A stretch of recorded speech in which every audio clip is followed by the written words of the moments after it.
कौन गद्दार था, किन सहाफ़ियों को इसराइल भेजा गया, उन्हें बेनकाब करो। अगर हुक्मरानों ने इसराइल की हिमायत की तो निशाने इबरत बना देंगे। अमीर जमात इस्लामी पाकिस्तान हाफिज नईम। समझ लो, तसव्वुर भी नहीं करना कि कोई इसराइल के हक में 4 जुमले भी बोलने की जुर्रत करे।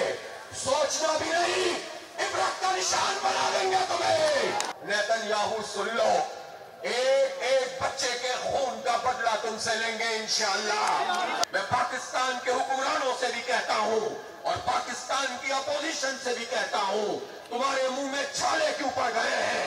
अमेरिका से मुतालबा क्यों नहीं करते कि तुम बच्चों के कातिलों की सरपरस्ती कर रहे हो? इसराइल मुजाहिदों का मुकाबला नहीं कर सकता, वो सिर्फ बमबारी कर सकता है, वो सिर्फ बच्चों को शहीद कर सकता है, वो सिर्फ औरतों को शहीद कर सकता है।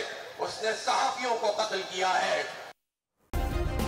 सब्सक्राइब करें और बेल दबाएं ताकि कोई खबर रह न जाए।